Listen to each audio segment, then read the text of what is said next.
However, if we begin to change our beliefs, we begin to change our realities. Let me give you an example. There's a story of a young man who came from a small Midwestern town. It's a true story. It was reported in the psychological journals a couple of years ago.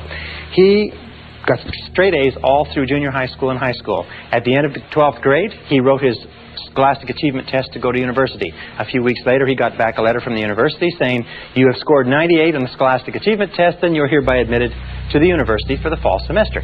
Well, he didn't know very much about Scholastic Achievement Tests, and he thought that the 98 was an IQ score. Now, an IQ score of 98 is slightly below average and is about 20 points below what is necessary for college-level work. He was convinced, and he just discarded his entire high school career, all the A's that he's gotten. He was convinced that he could not do college-level work, but he went off to college in the fall. After the first semester, he was failing or nearly failing in every subject.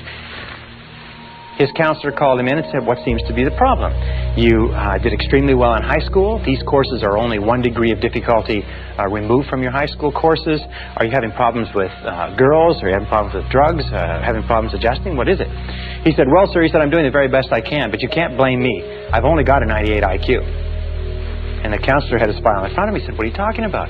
He said, "Well, in my letter of admission to the university, it said that I got a 98 on the Scholastic Achievement Test."